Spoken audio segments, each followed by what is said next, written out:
After Sosa picked up a win on the Contender series over Maxim Lee via decision, becoming one of 4 guys to win a UFC contract. His dad just passed away, but he still took the fight and won the fight as an underdog. Dana White gave him a note after the fight. I handed you a note there, if you don't mind me asking what the note was.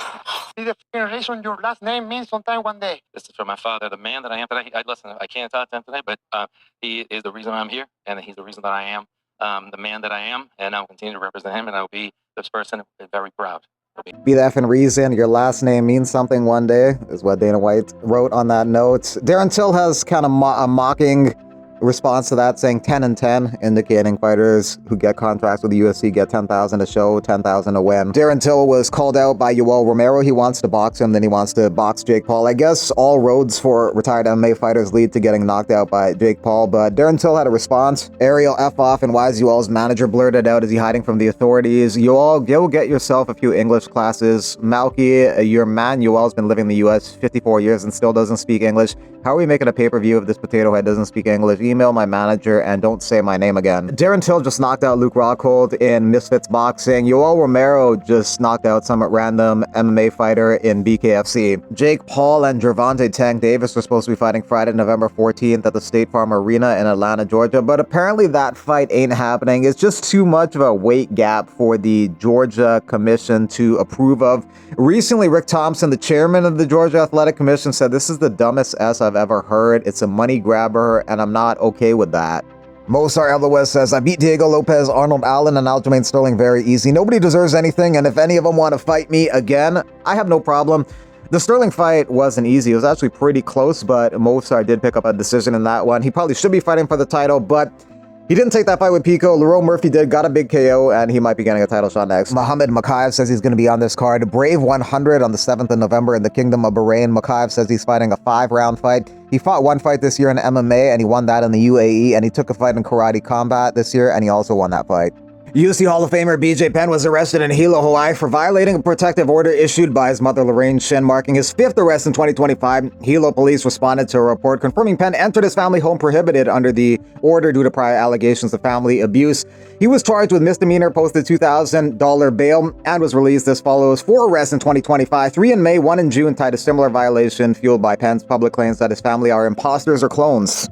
Cedricus Dumas says he wasn't faking to get out of his fight with Zach Reeves. Do people want to see my balls? Do you want me to post my balls online so you can see? I don't know why people think someone's faking the injury or faking to get out of a situation because of money or whatever. That's a good opponent, a good matchup for me. I've already agreed to take a rematch on a week's notice or whatever needs to be the case. Terrence Crawford says he didn't know who Ilya Topuria was, which is a little strange because he says he's an MMA fan. You say you're an MMA fan, but you don't even know who I am. Interesting. The first time we met, you told me good luck this week with your fight. Your memory fails you, and soon your chin will too. I'll represent the entire MMA community, pound for pound #1 in real fights versus pound for pound boxer. Stupid fight to make in boxing, stupid fight to make in MMA, but yeah. Antonio Tricoli and Mansour Abdul Malik will be fighting at UFC Fight Night Vancouver. That's October 18th.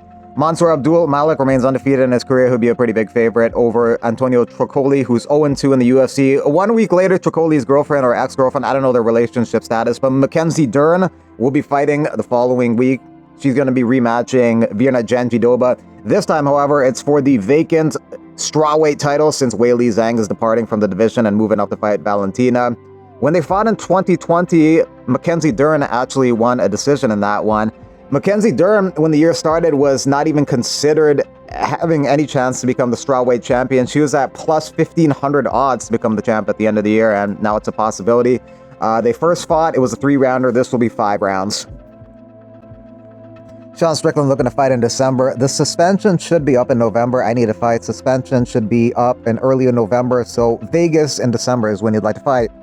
Ahead of Strickland in the rankings is Amava, but Amava is probably getting a title shot next. DDP won't be fighting Strickland. They fought 2 times already. DDP won both of them.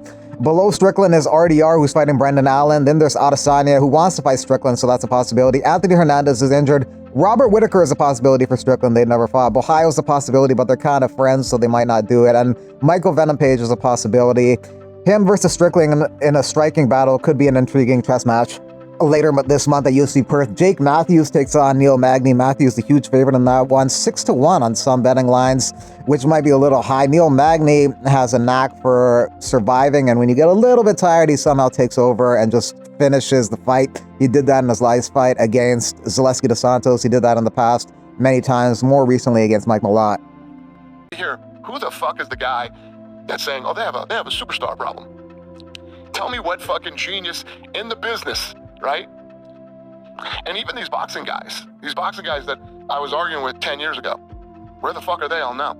I think I heard Ariel Helwani say it once. Dude, not this again. But where are all these boxing guys 10 years ago? I'm not trying to start shit. He said who? We just got into the last thing with him. How's he doing? He's doing well. Oh, good. He's doing well. Yeah. He's upset that the relationship is what it is with the OC. Yeah? Yeah. And, I'm upset about it too.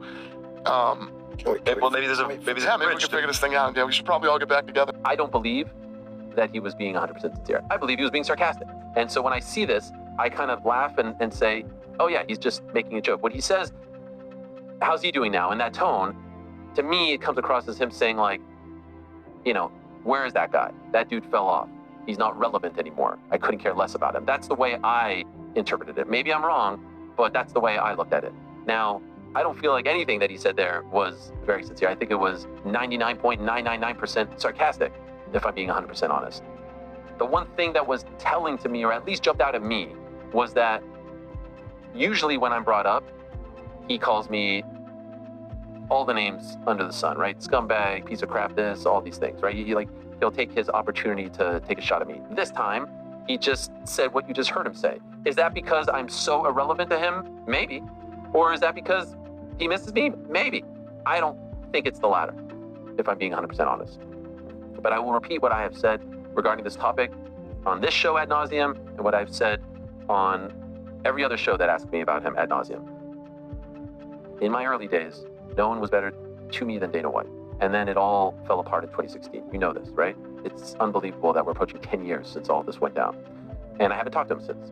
And when I got to ESPN, I was asked to reach out and extend an olive branch, and I did. I sent the text, and nothing came of that. I never got a reply. And so we've never talked, and I've told you about when I left ESPN, I got a text, and I thought it was him sort of, celebrating that I was leaving, and it got very contentious and uncomfortable towards the end there. Despite all of that, and despite the Showtime thing and all this other stuff that has happened over the last 10 years, and other stuff that you guys don't even know about, that I don't even know if I'll ever talk about, if I'm being 100% honest. If someone told me today, hey, you can bury the hatchet, I would do it. And I would only do it not because I want anything, not because I want scoops or exclusives. I'm not even in that game anymore. I don't even do that.